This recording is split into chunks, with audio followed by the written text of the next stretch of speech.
Hi అండి. ఈరోజు morning లెగిసేసరికి కొంచెం లేట్ అయ్యింది. ఇప్పుడు బ్రేక్‌ఫాస్ట్ ఏం చేయాలి, లంచ్ ఏం చేయాలని ఆలోచిస్తున్నప్పుడు నాకు ఒక మంచి ఐడియా వచ్చిందండి. నైట్ అయితే రైస్ కొంచెం మిగిలిపోయింది. ఆ రైస్‌తో సూపర్‌గా ఒక ఫ్రైడ్ రైస్ చేసేసాను. ఆ ఫ్రైడ్ రైస్‌తో పాటు ఆ ఫ్రైడ్ రైస్ చేయడం వల్ల ఒక ఎగ్ బుర్జీ కూడా మనకి కలిసొచ్చింది. దాంతో పాటు చపాతీ చేస్తే మంచి హెవీ బ్రేక్‌ఫాస్ట్ ఇంకా హెల్తీ లంచ్ కూడా రెడీ అయిపోయిందండి. చాలా తక్కువ టైంలో హాఫ్ అన్ అవర్‌లో నాకు ఇదంతా కూడా చాలా ఫాస్ట్‌గా కూడా రెడీ అయిపోయింది.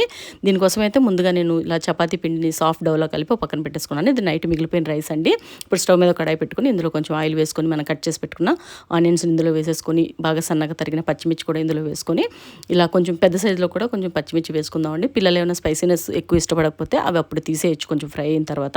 సో దీంట్లో కొంచెం పసుపు ఇంకా కారాన్ని కూడా వేసేసుకొని మనం ఇందులోకి ఎగ్స్ బ్రేక్స్ చేసి వేసుకుందాము. ఎన్ని ఎగ్స్ కావాలన్నా కూడా మనం వేసుకోవచ్చు. నేను తీసుకున్న హాఫ్ కిలోకి అయితే నేను ఒక 5 ఎగ్స్ వరకు వేసుకున్నాను.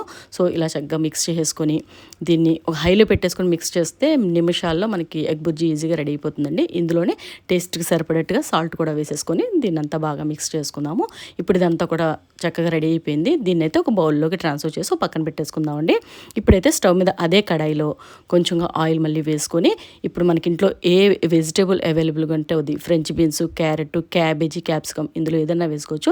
నేనైతే క్యారెట్, ఫ్రెంచ్ బీన్స్ అయితే ఈరోజు వేసుకున్నానండి. ఇది కొంచెం లైట్గా ఒకసారి అలా ఒక 1 మినిట్ అలా ఫ్రై చేసేసుకొని ఇందులో కొంచెం మిరియాల పొడి, కొంచెం సాల్ట్, లైట్గా కొంచెం అయితే టేస్టింగ్ సాల్ట్ కూడా వేసుకోవాలండి. అజినోమోటో బయట అయితే చాలా ఎక్కువ వేసేస్తారు, మనమైతే ఇంట్లో కొంచెంగా వేసుకొని చేసుకోవచ్చు.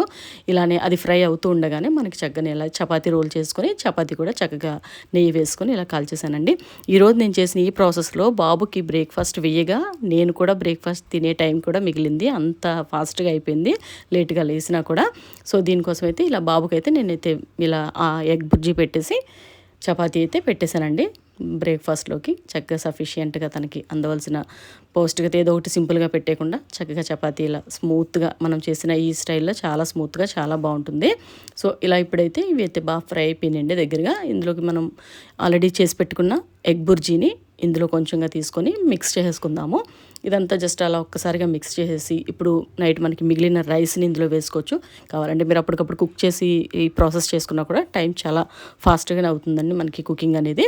సో దీంట్లో ఇప్పుడు మిక్స్ చేసేసుకొని చక్కగా ఇంక మనం లంచ్కి అయితే మంచి హెల్తీగా ఇదైతే కుక్ అయిపోయిందండి. ఇది మధ్యాహ్నం కూడా ఏమీ పాడవదు. మనం ఆల్రెడీ రైస్ని మళ్ళీ కొంచెం హీట్ చేసేసి ఇందులో మిక్స్ చేసాం కాబట్టి చాలా బాగుంటుంది. ఇది కూడా ప్రిపేర్ అయిపోయింది లంచ్. ఇంకా లంచ్ ప్రిపేర్ అవ్వగా నేనైతే ఇంకా చపాతీ కూడా ఎక్స్ట్రాగా వేసుకునే టైం కూడా నాకు కలిసి వచ్చిందండి. నేను తినడానికి కూడా ఇలానే చపాతీ కూడా రెడీ అయిపోయింది. చక్కగా ఇలా చపాతీ వేసుకొని నేను లంచ్ ప్యాక్ చేయడానికి ముందే బ్రేక్ఫాస్ట్ కూడా కంప్లీట్ చేసేసాను. చాలా టేస్టీగా మనం చేసుకునే చపాతీ చాలా బాగుంటుంది. ఎప్పుడు కూడా మన చపాతీ డౌ మిక్స్ చేసేటప్పుడు ఆ కన్సిస్టెన్సీ స్టిఫ్గా ఉండకుండా కొంచెం పల్చగా ఉండేలాగే చూసుకోవాలండి. మనం రోల్ చేసేటప్పుడు అయితే కొంచెం ఎక్కువగా పిండిని జల్లుకుంటూ మనము దాన్ని రోల్ చేసుకుంటే చపాతీ చాలా సాఫ్ట్గా వస్తుంది. ఇది లాంగ్ టైం వరకు కూడా చాలా స్మూత్గా ఉంటుందండి. అసలు గట్టిపడడం అలా ఉండదు. ఇప్పుడైతే మనకి చక్కగా లంచ్ కూడా హెల్తీగా చాలా తక్కువ టైంలో ఇలా ప్రిపేర్ అయిపోయింది. ఎప్పుడైనా సరే మార్నింగ్ అప్పుడు కూడా మనం ఏం చేయాలని ఆలోచిస్తున్నప్పుడు మంచిగా మనం థింక్ చేస్తే ఇలా హెల్తీ ఫుడ్ ఏదైనా చేసే ఐడియా అనేది మనకి కంపల్సరీగా వస్తుందండి. ఇంతేనండి. చక్కగా ఇదైతే మధ్యాహ్నం వరకు కూడా అసలు ఏమీ పాడవదు, చాలా బాగుంటుంది. దీంతోపాటు నేను ఇంకొక చపాతీ కూడా ఎక్స్ట్రా పెట్టాను, ఆల్రెడీ మనం చేసి ఉన్నాను కాబట్టి ఇందులో కొంచెం ఎగ్ ఫ్రై కూడా పెట్టేశాను.